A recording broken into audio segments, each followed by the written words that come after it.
This is Caitlin, your host of the NoSleep4Dramas Podcast, where we get no sleep and survive on coffee to watch just one more episode at night.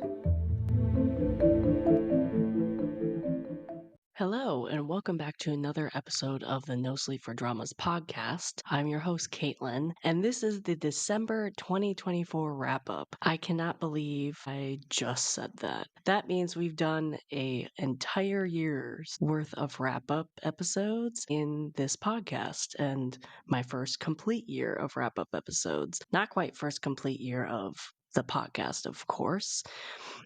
This is the last episode of the year. It came out today. Next one's going to be out on the 1st of the year.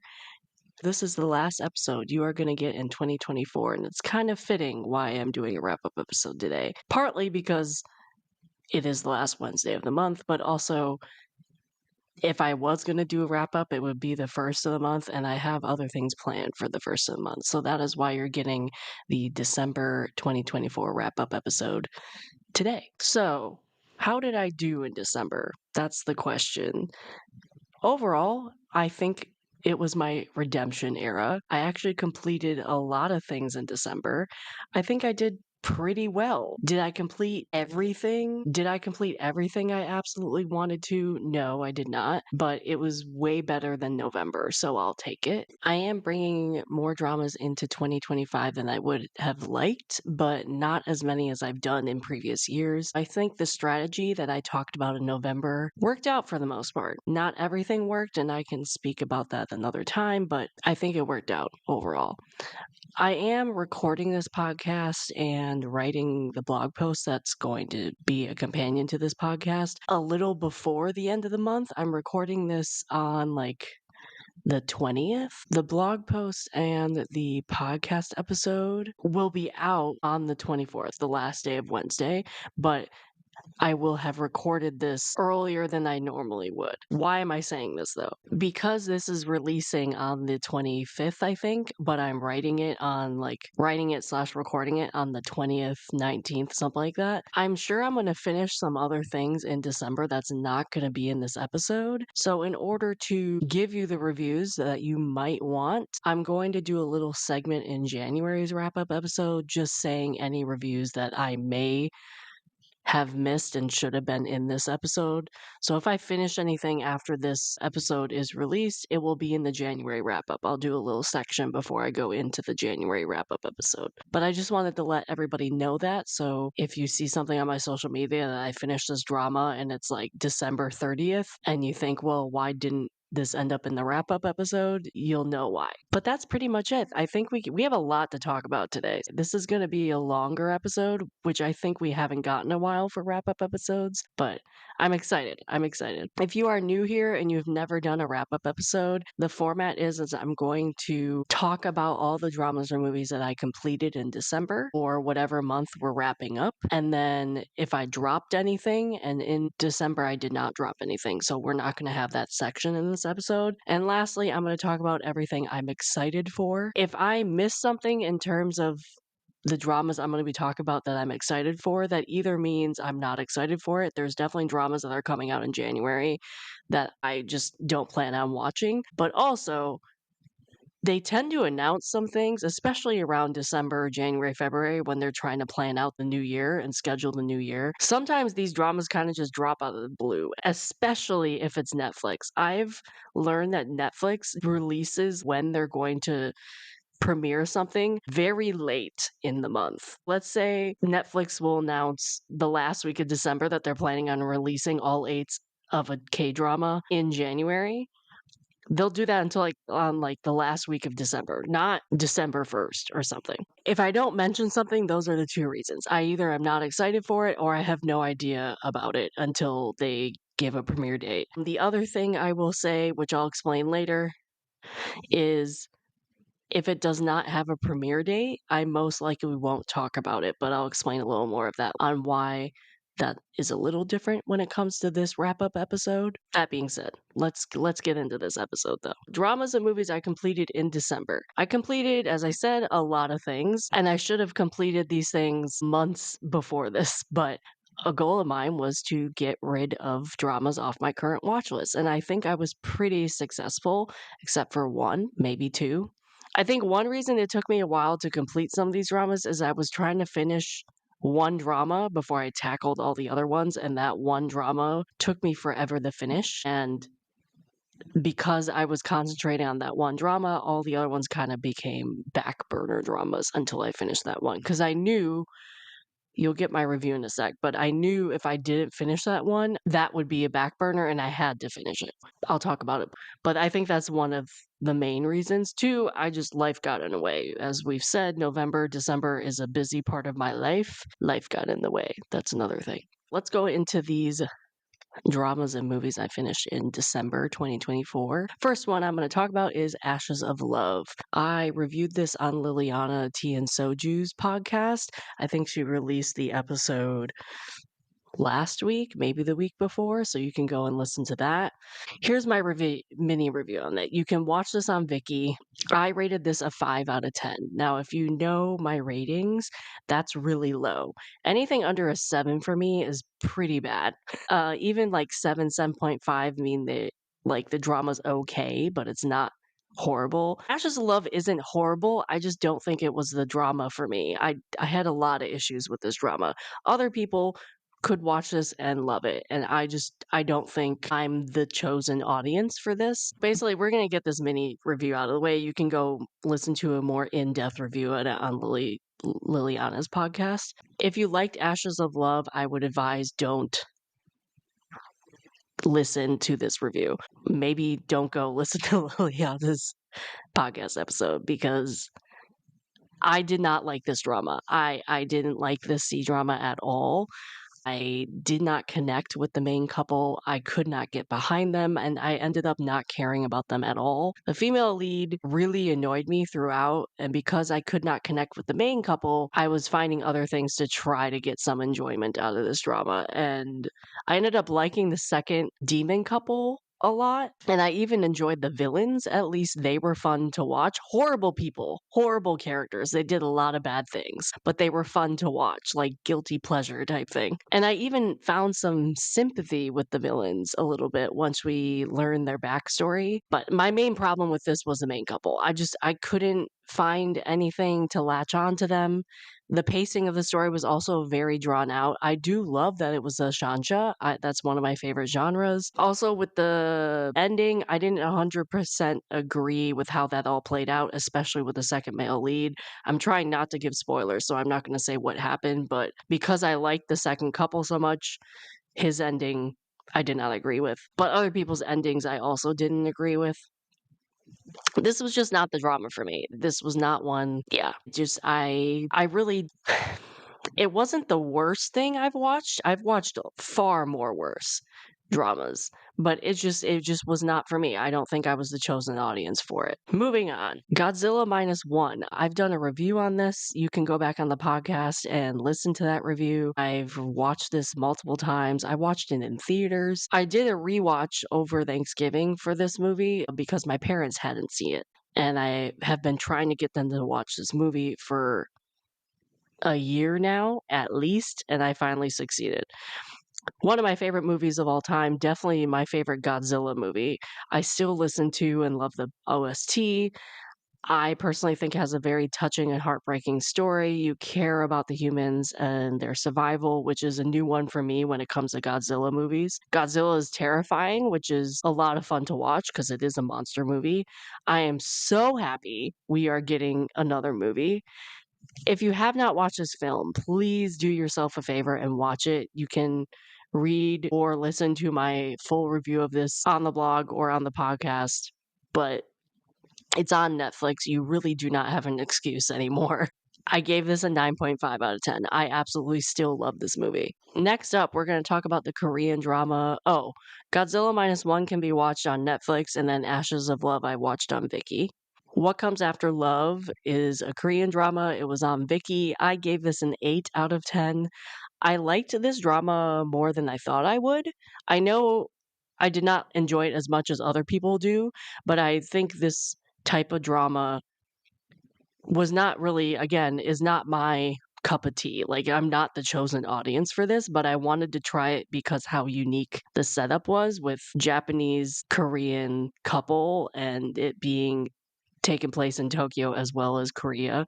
Seoul for, well, not really Seoul. She didn't live in Seoul, but Korea. So I still wanted to check it out because I found the setup interesting and something new.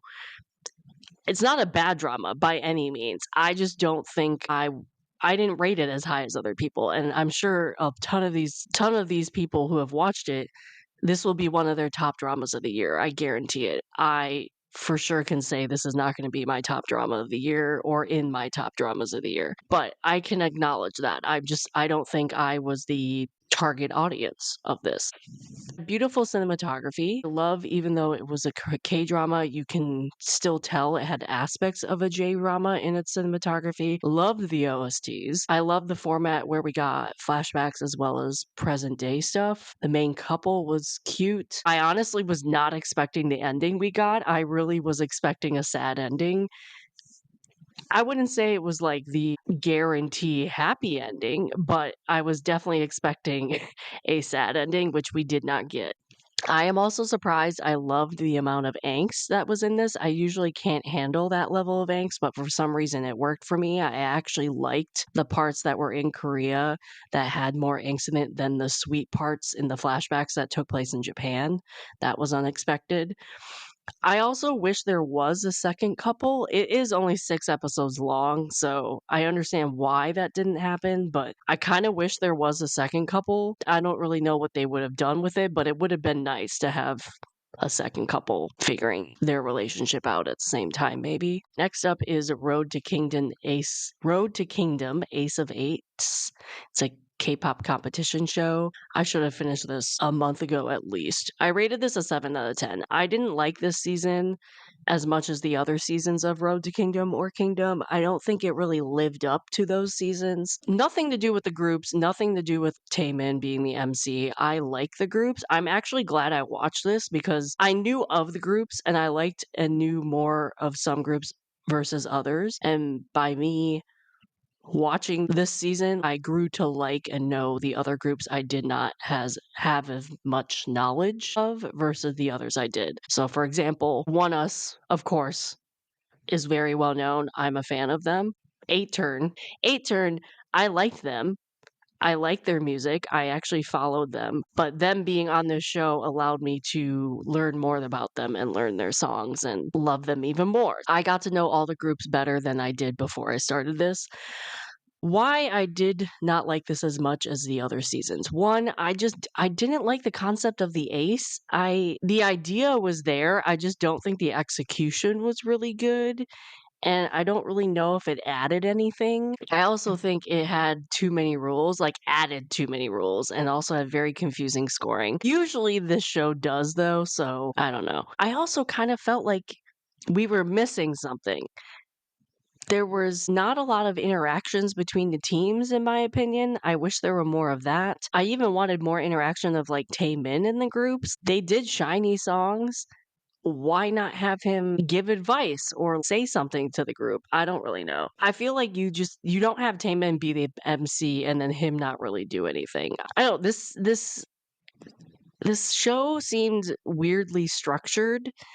It was 8 episodes, which I checked back and saw the Road to Kingdom the other season was also 8 episodes, but I don't know, it just seemed weirdly off that it was missing something or the pacing was weird. I'm not really sure.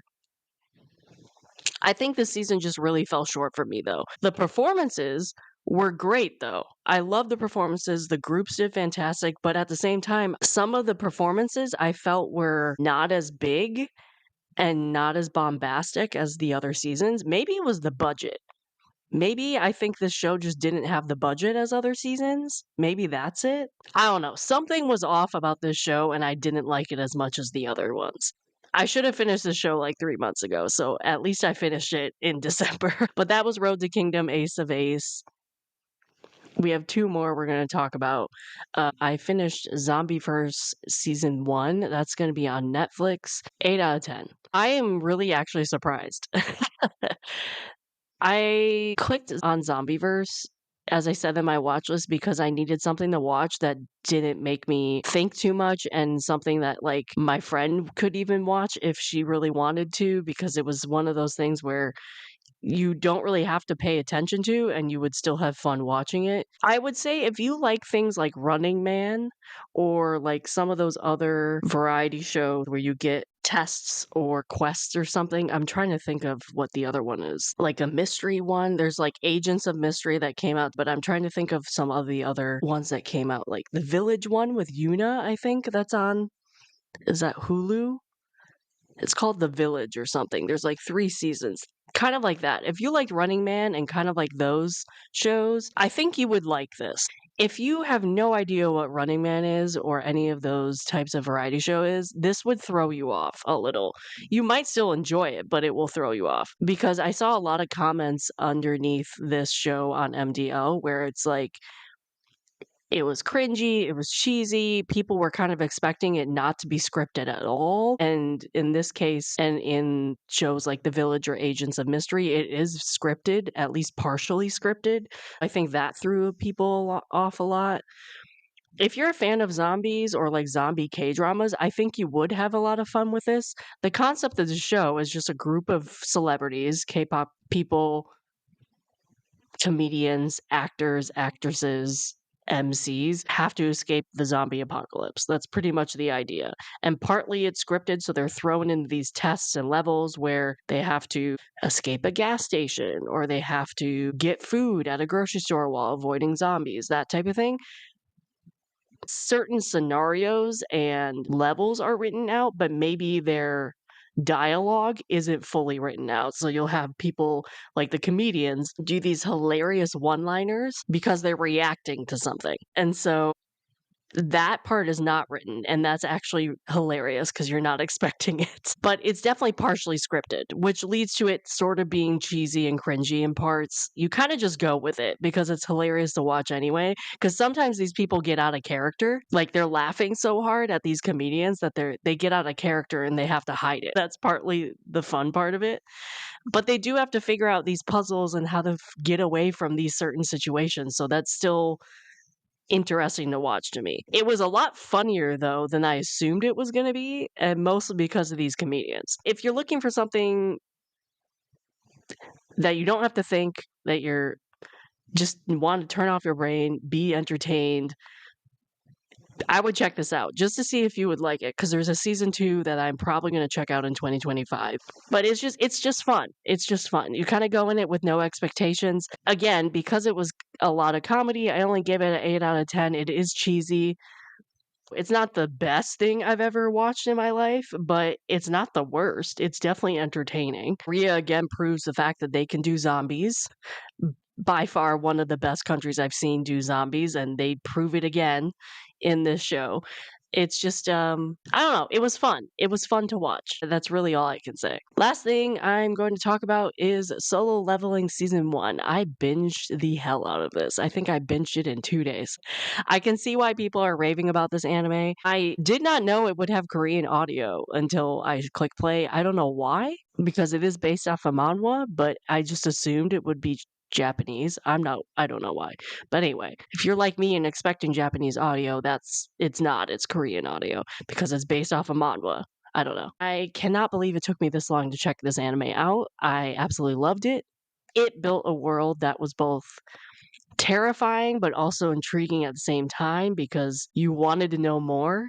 But the whole concept is a guy fighting these creatures and getting stronger through the show. That's bare minimum without giving much away. There's definitely more in this anime than just that, but I don't want to give spoilers. I like that the main guy, Jinwoo, is a player within a game who are also surviving these creatures in this world. He is essentially, if you think about it, he's like within a game within a game. That's how I kind of wrap my head around it because he is this fighter guy that is sent into these dungeons and they have to kill these creatures before they get to Earth.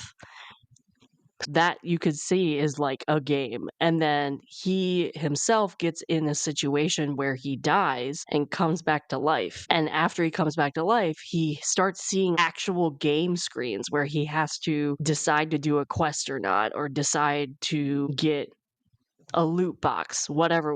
So that entire concept was really interesting to me. I cannot wait to explore that more in season 2. Love the OSTs. Absolutely love the OSTs. Also, I think the art of this anime, like how it's drawn, how the fight scenes went out, I thought they were pretty good, in my opinion. Definitely unique, at least. Fair warning though, due to the concept of this anime, it is very violent and somewhat creepy at parts. Like the first episode was really creepy. I was not expecting how creepy it was, but it's very creepy in parts too, but very, very violent. I mean, you have a guy trying to survive against things that want to kill him constantly. Some might think this like formula for an anime is nothing new, and I would agree. Like the formula that makes up the story is nothing new between anime or Asian dramas. You have a weak main character who goes through a transformation to become the strongest and then strives to get even stronger. I'm sure there's a trope within that, both within anime and dramas at this point. I mean, I'm sure there's even a name for it. I couldn't think of it off the top of my head. But there is a reason. And so people might watch this and be like, oh, it's nothing new, nothing exciting about it.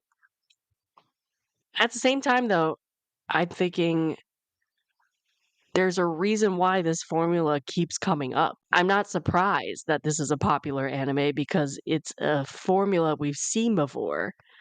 So it might be somewhat comforting because it is a similar formula, so you kind of know what you're gonna get. At the same time, you don't, though. Because every time I was surprised, especially with how violent this is. I remember my jaw dropping. If you can handle violence, though, I would totally check this out. The only thing I did not particularly like, I don't know if she'll be in season 2. I'm assuming she will. I have not read the manhwa, so I have no idea what season 2 is. Juhi, who is the healer, the woman, I did not really care for her character. Not that she was a bad character, I just didn't really see the point of her character, at least in season 1. So I was kind of bored with her character for the most part, but I'm very excited to watch season 2. So I'm really glad that I actually binged this because season 2 comes out in January. I'm really glad I actually clicked play on this after at least a year of looking at it and saying I need to click play on it. That was Solo Leveling season 1. Season 2's due out in January. And that is pretty much everything I completed in December. To this point, there are definitely a couple things that I will complete by the end of December.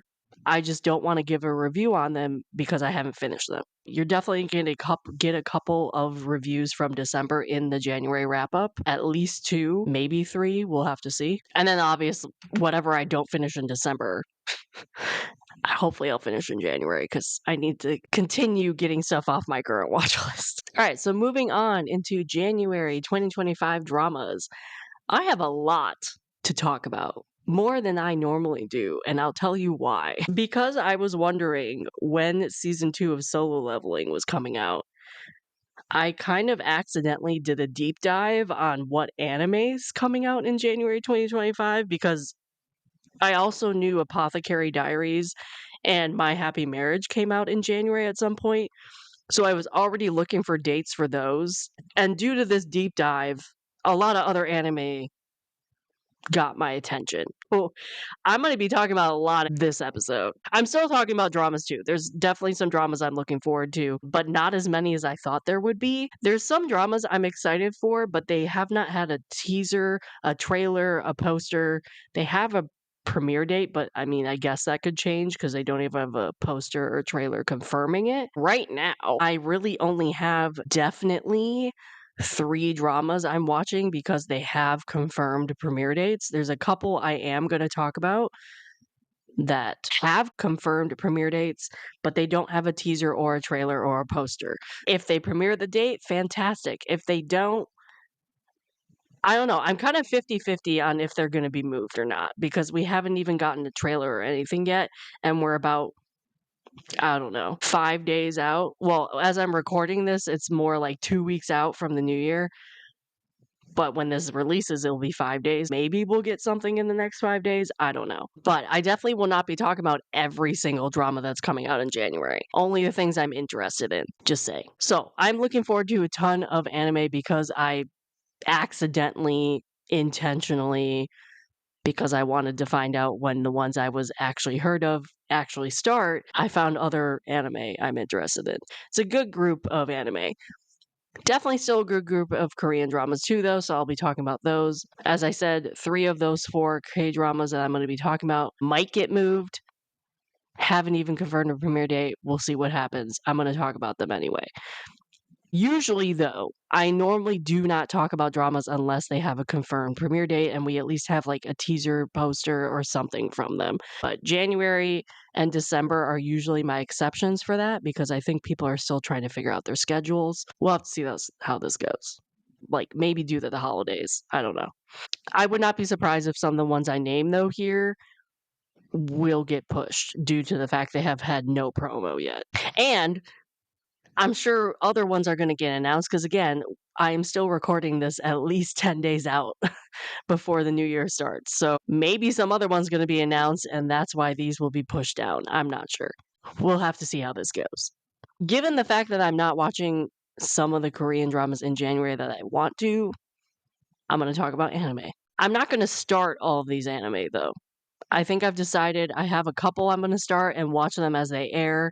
The others I'm going to wait until they're complete. Because if I started every single one I have on this list, I will be watching like 9 anime at the same time, along with the dramas I'm watching, and that's way too much. Way too much. We're going to talk about my resolutions in a couple weeks, but that's just, I'm trying to keep my current watch list at a good, manageable level.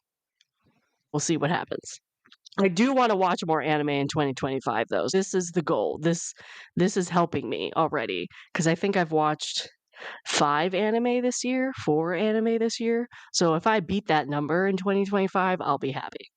Especially because if I watch more anime, that means I can find the live adaptations if they ever did them, and I can do more Versus podcast episodes. Let's see. Also, obviously, I know I can do the Versus episode like comparing dramas too, but we'll just have to see. I am also bringing in 4 dramas from 2024, at least, at the bare minimum. I'm bringing 4 dramas that I'm currently watching into 2025. That is also adding to the fact that I need to keep my watch list concise. All right, let's talk about these new dramas. First up, we have a drama, the Korean drama Study Group. They have confirmed it is going to air in January. They just have not confirmed the date, as well as where it will premiere internationally. I am going to talk about this because they have confirmed that it's going to air in January. I cannot tell you where, though. We only got a short teaser for this. I think it literally was like maybe 10 seconds long. Basically, it was made to confirm that it is going to air in January, but we do not have a premiere date. At least it was confirmed in January, though. I'm happy about that. I've been waiting for this drama for a while. As I said, we do not have a confirmed streaming platform internationally, so that will be TBD. Hwang Min-hun is apparently... Okay, so I was not expecting... I forgot that he made this drama, so I was not expecting him to have a drama next year because he is enlisted currently and he's not due to be out until late December 2025. So I was fully expecting not to see him in a drama until at least 2026. And then I remembered when the teaser came out that this existed. I'm happy we're getting it in 2025. I'm a little sad that we're getting it in January because then I have to wait a year to see him in a drama again because I love him, but I'll take it. I'll take it. Apparently he filmed this before he enlisted. I'm good with that. I've missed him. I'm glad. I'm excited we're at least getting this drama. If no one knows what Study Group is, you can go to my blog post, and I've linked all these dramas I'm going to talk about and anime in the blog post. So you can go and click the link and read about it, but I will tell you a small synopsis as well. This is about a high schooler who wants to study well and be a good student, but he goes to one of the worst schools in the country, and he's also only good at fighting. He's not a good student. He tries to be, but he just, for some reason, he's just not good. He can't improve his grades. So he decides to form a study group in an attempt to get ready for his college entrance exams. But then the members of his study group start getting bullied by other people, so he has to rely on his fighting skills to fight these bullies. That is what I have found. If you can't deal with bullying stories, this might not be for you. But I'm excited for this one. That was Study Group. It's confirmed for January. We don't know where yet. The next one that I'm excited for as well as I'm sure a lot of other people are, is Love Scout. This was actually confirmed to air on Viki today. So we will get it on Viki in the US, and I'm sure other international people will as well. And it premieres January 3rd. I know, I know. This is a romance drama.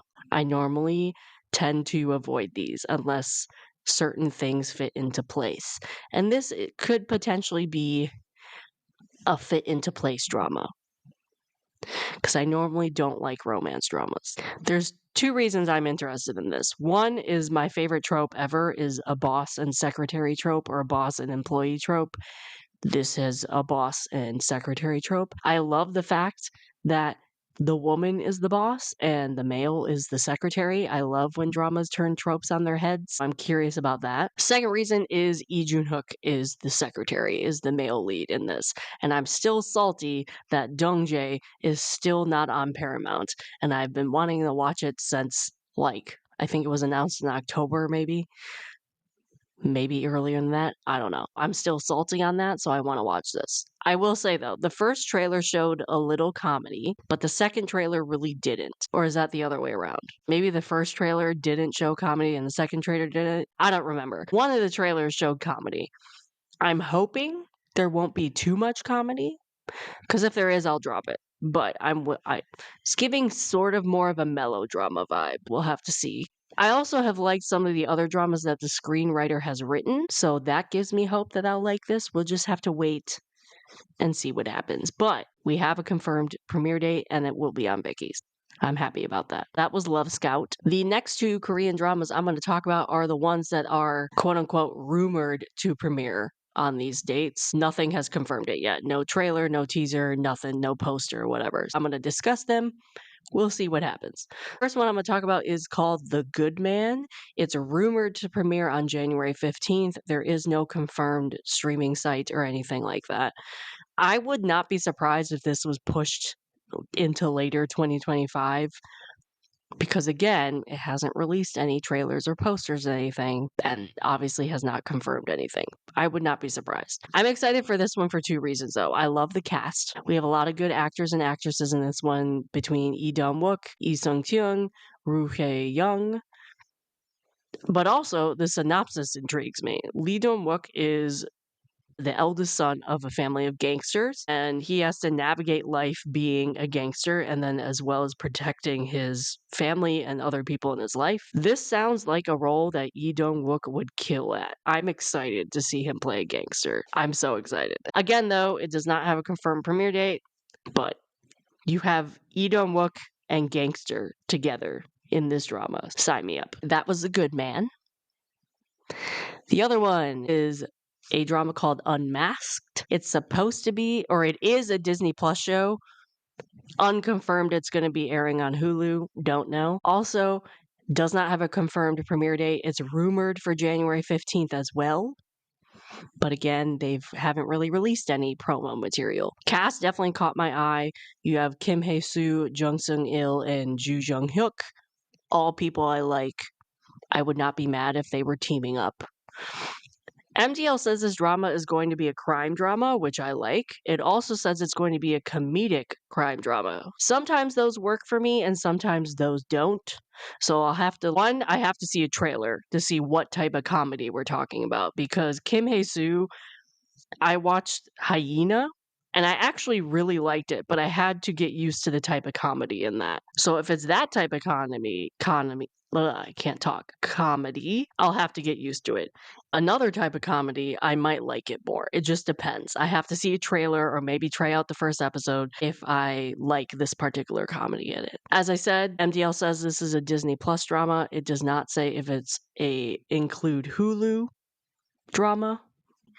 This is another one I would not be surprised if it was pushed further into the year due to what I just said about having no promo material or anything. All right, the last drama I'm going to discuss is we have Asura, which is a Japanese drama. It will be on Netflix and it's confirmed for Netflix and it's going to premiere January 9th. I love that Netflix is getting more dramas, more J dramas, more Japanese dramas.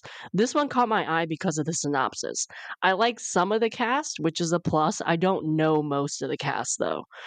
I can't really say the cast excites me because I know like one person, maybe two, which is saying I need to watch more Japanese dramas if I don't know the casts, but that's beside the point. What is I'm interested in though is this synopsis looks messy, like real messy. And we know I love a crazy, messy mahjong stories.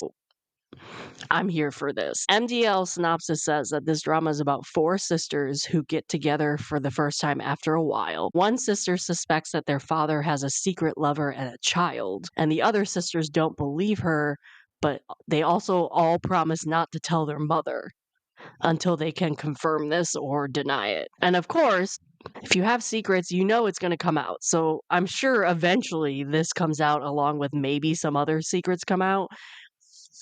Messy synopsis. I love it. Apparently this has been adapted twice before. There's two older adaptations of this drama, like really old. So I added this to my plan to watch list. I have not decided if I'm going to watch it right away when it airs in January because I need to see what else I'm watching at that point. But I'm definitely putting this on my radar because it looks messy and I like that. Okay, moving into the anime I'm going to talk about. The first one I'm going to talk about is Sakamoto Days. This is going to be on Netflix and it's going to premiere January 11th. I've had my eye on this one for a while just because the idea of it sounds cool. It just looks like it's going to be a lot of fun. Probably, obviously, it's not just going to be a comedy, but it looks like it could have some comedy in it. Sakamoto Days is about a hitman who retires for love, but no one in his hitman world believes that he's retired. And this hitman knows if he kills, his wife will divorce him and he'll lose his family that he's built. He leaves the business, he starts his family, and he grows up, he gains weight. He's not like this physique that he had as a hitman. He's like just a regular old dude with a family. And his old people, enemies and partners, start showing up after he retired for a while. Now he has to figure out clever ways to like protect his family from these people showing up without them knowing that he has to protect them and possibly kill these people, which I think could be hilarious. Like could be a hilarious comedy if done right. It looks like a mix of good comedy and action and maybe some sweet moments with his children or wife or something, but I'm definitely checking this one out cuz I think it might be a lot of fun. Next one, I don't really need to explain this. Next one is Solo Leveling Season 2. There's a reason why I watched Solo Leveling Season 1. It's going to be on Crunchyroll, premieres sometime in January. We have not gotten a date. I binged this literally in 2 days, the Season 1 in 2 days over the last week because I knew this season was coming out. So I've had this anime on my list for a while to check out. I've thought, why not use this opportunity to just binge the first season so I could watch the second season? This is probably going to be one I'm going to be watching as it airs, which I think is one episode a week. We'll have to see. Maybe I'll wait a couple weeks and then just binge, like do these little mini binges. Maybe I'll do that. But either way, I plan to watch this. As I said, loved Solo Leveling Season 1. I'm glad the entire first season wasn't spoiled for me on social media. It was somewhat spoiled because I waited almost a year, but other parts was not, so I'm glad. Which is another reason why I kind of want to watch this as it airs, so I'm not as spoiled as I was on season 1. I'm hoping it can live up to the level that season 1 was. I think it will. I also have not read the manhwa, as I said, so I have no idea what we're getting into. If season 2 is anything like season 1, though, I'm sure I'll love it. I also heard a rumor that Solo Leveling is getting a K-drama adaptation. Just a rumor. I have not heard any confirmation or even like when it might be made or when it would come out. That's all. But I heard a rumor that it might be getting a K-drama. All I wish is season 2 is just as good as season 1. We'll have to wait and see, but That's Solo Leveling, coming out in January at some point. And next up, I think I'm definitely going to be watching as it airs, if not doing little mini binges once I get a couple episodes, is My Happy Marriage Season 2. This is going to be on Netflix, I think, January 6th. This is one of my most anticipated things coming in January. I absolutely loved season 1. I actually did a versus podcast episode on the anime as well as the live action movies. You can go check it out or go to the blog and read it there.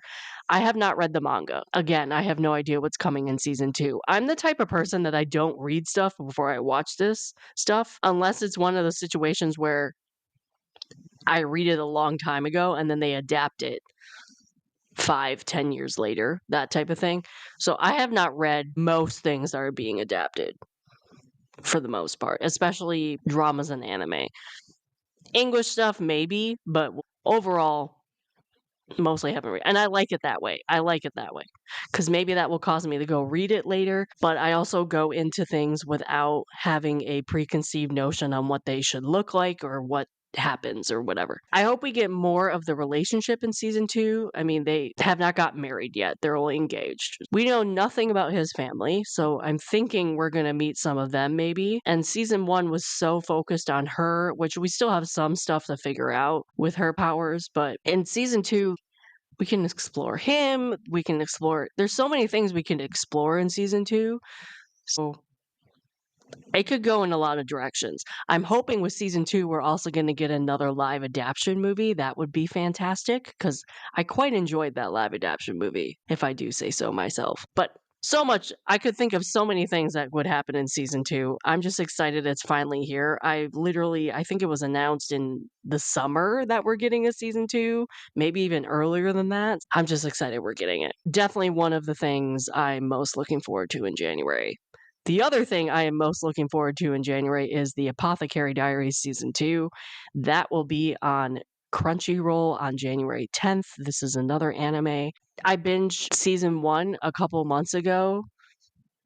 I knew I would love season 1, and it took me forever to watch season 1, which I feel bad about because it had been out for a while before I actually watched it. I knew I would love season 1, I just didn't know how much I would love it, and I absolutely adored it. I was pleasantly surprised when they announced season 2 when I literally just finished season 1. I think I finished season 1 in October, and they announced it in late October, November that season 2 was coming.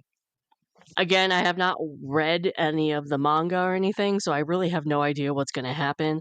I'm excited to get back into the world, though. I'm excited to investigate more cases, have more crimes happen. I'm really excited to see what happens with the two leads' relationships. I hope we get some romance, maybe, or just learn more about his identity, maybe her identity, too. I have some theories on her identity, maybe. Palace intrigue, of course. If we get more of that, I'd be into that. One thing I did love about season 1, though, was the female characters and their relationships. So I hope we get more of that. And then, of course, we have the comedy that comes with this anime that, again, I hope we get more of that. Just please be as good as season 1, if not better. I need this to live up to season 1 and I'll be okay. All right, we have 3 more, 4 more, maybe 5 more anime. There's a lot of anime. Anyway, let's continue. So those 3, the Apothecary Diaries Season 2, My Happy Marriage Season 2, and Solo Leveling Season 2 are probably my 3 most anticipated because that was really all I knew about, and then I deep dove. I picked up 5 other anime that I now want to watch. The next anime is I May Be a Guild Receptionist, but I'll solo any boss to clock out. It will be on Crunchyroll. Starts January 10th. I think I randomly came across this trailer on TikTok or something. I immediately fell in love with the female lead. I think this is going to be a really fun anime with lots of comedy. The whole setup is it's about a girl who likes a stable job as a receptionist but hates overtime. She works at this company that has these adventurers go out and kill these monsters and then bring back loot and report back what they did. And she's processing all those reports and that paperwork. If these adventurers are held up anywhere, she has to do overtime to process the paperwork while waiting for them to get back. And she gets sick of doing that. She does not want to do overtime. She secretly goes out and fights these monsters on her own so she can clock out of her job on time. I'm sure that's secret because I think it said in the trailer that if it was ever found out that she is a receptionist but also goes and fights monsters, she would get fired and she doesn't want to lose her stable job. I'm sure that secret's going to come out eventually. I just think this concept is so unique and I need to check it out. I love a good magical fighting anime with comedy. I cannot say comedy this episode. I also like when we have female main characters in the magical anime. I probably will wait until this is fully out or just enough episodes for me to maybe do a mini binge. Maybe I'll like start this in February and binge what's aired or something. But this is definitely one I plan to check out because it's just something I had never heard of. Next up is you will not be surprised at all. Sorry if I butcher this name. It's a Meku MD Doctor Detective. Does that give away why I'm interested in this? It will be on Crunchyroll on January 2nd. This is one of the animes I kind of came across during my deep dive down the rabbit hole. I love a good mystery, whether it's anime or drama, and this one seems unique because it combines two things. It's a medical anime, but also a mystery anime because you have a doctor who's, on one hand, investigating maybe a weird disease or something that she comes across. And then she might have a victim come in from a crime, and then she somehow gets roped into helping solve these crimes with the detective as well. You have mystery when it comes to medicine, but also mystery when it comes to crime. I like that. Like that is me. That is calling to me. Definitely this is on my radar. Again, do not know if I'm going to watch this as it airs. Maybe I'll wait and watch it later. We'll have to see, but it's definitely been added. Because I've never really watched anime as it airs, maybe once or twice, I really don't know the scheduling for anime. Do they release some every month? Or is it every 2 or 3 months? I'm not sure. I should ask somebody that. I'm not sure. I'm not positive on that. Next one up is called Honey Lemon Soda. It will be on Crunchyroll. It premieres January 8th. I know I heard this name before. I think there's like a live adaptation floating around somewhere. I want to say it's a movie. Maybe it's a Japanese drama. I want to say it's a movie, a Japanese movie. I figured I needed to stick some romance anime on this list because, as we can tell, I don't gravitate towards it. I like the animation style of this anime. I think that's what drew me in.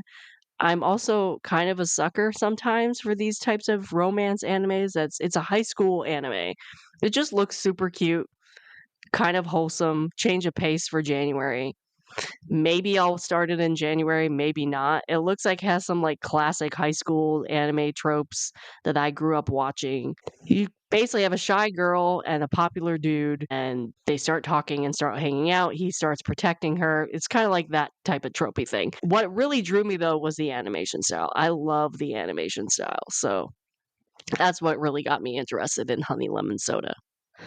On one hand, Honey Lemon Soda doesn't look like it's going to be a comedy. This one looks like it's definitely going to be a comedy. Madaka Kuriowa is the male lead in this, and it's about a high school romance where this extremely popular girl, where she's really pretty, very charming, no one can resist her, and she happens to meet the one boy who can.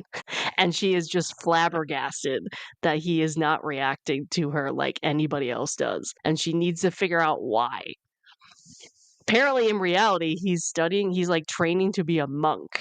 So he's like trained all his life to not show emotion and to not be involved and to give away the desires of life, that type of thing. And she doesn't know this. It's kind of what the trailer at least shows where it's like a will he, won't he situation, or will she fall first, which she has never done in her life, that type of thing.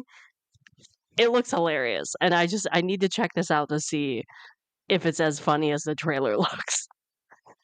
Again, I might wait until this is almost done or at least has a mini binge again, but I could totally see her falling for him first and then getting angry or something. It looks so funny in the trailer.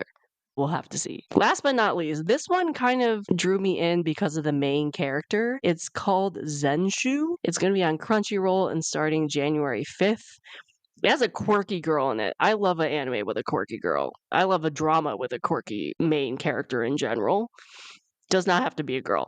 This anime didn't have to be a girl. It could have been a quirky boy, but it has this setup of, I'm a little confused. It's either going to be a workplace anime or it's going to be a fantasy anime. The trailer kind of looks like it's going to be both, but that could just be the trailer. But apparently the setup is the main character is like a comic, like an animator. I think she's a comic illustrator, maybe an animator. I'm not sure. She's creative. She likes to draw. And according to the trailer, she falls into her work. But the synopsis on my anime list, I think that's the title or that's the website. Yeah, my anime list.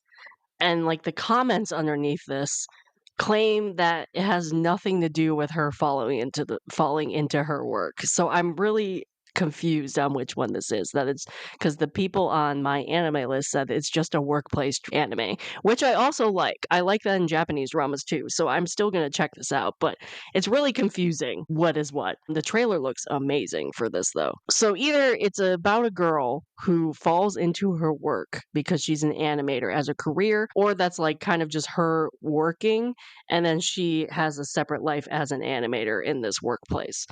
Unsure. But anyway, she's an animator and she works on her first anime or her first work is a hit.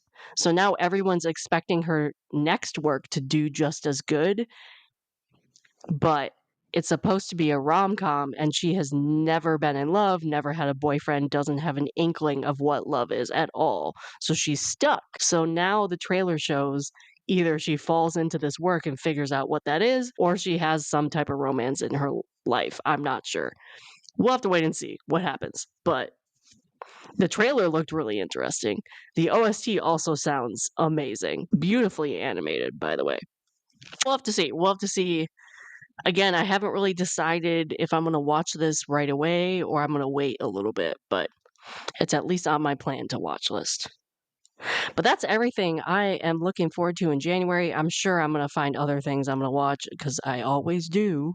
And even though I claim I'm only going to be watching 6 dramas at a time or 6 things at a time, I end up watching 17. I don't know how that happens. It happens to everybody. But for me, for some reason, always in January or December, I've done pretty well in December, but for some reason it blows up when the new year starts. I don't know. Anyway, that is my wrap up episode for December. What have you guys enjoyed watching in December? What did you complete? What are you looking forward to in January? Are you an anime lover? Do you watch anime? Do you want to? What anime do you like? I want to watch more anime in 2025. Or do you just stick to dramas? What dramas are you excited for? Talk to me. Let me know. I also started a YouTube channel in the last month or so, so you can check the podcast over there. I'll be uploading the episodes there, as well as maybe some other stuff like shorts or long form content. I don't know. I'm kind of just dabbling. I haven't really figured that out, but you can go follow me on YouTube now, the podcast at least. But thank you for listening to this episode. I hope you have I think this comes out on the 25th. Merry Christmas. I hope you had a really good Christmas. Since this comes out on Christmas, I don't blame you for not listening to it until later. I know I won't be listening to anything on Christmas, but Merry Christmas. If you don't celebrate Christmas, happy holidays. I hope you can end December on a good note. I'm so excited what we're doing in 2025. I have a lot of things planned. I hope you continue reading the blog, listening to the podcast, interacting with me on social media. And I just want to thank you guys again for all of that. I love that this is a longer episode for you, but thank you so much. Merry Christmas, happy holidays, and I will see you next time. Bye. If you want to continue the conversations about dramas that were started in this episode, you can find me on Instagram, TikTok, and Blue Sky under the username NoSleep4Dramas. That is no sleep, the number 4 dramas, just like in the title of the podcast. This podcast is also an expansion of my blog, so you can visit my blog at www.NoSleep4Dramas.com, the number 4 dramas.com, and find multiple years of blog posts already available at your fingertips. All links are in the description of this episode. Finally, please give this podcast a like or a follow wherever you listen to the podcast. Leaving a comment or a review also helps a lot. We love hearing ideas and feedback from all of you. Share the podcast with your friends as well. Thank you for listening.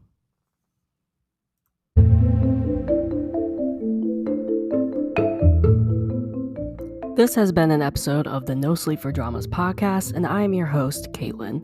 I will see you here next time, and I hope you get no sleep chasing the next episode just like me. Good night.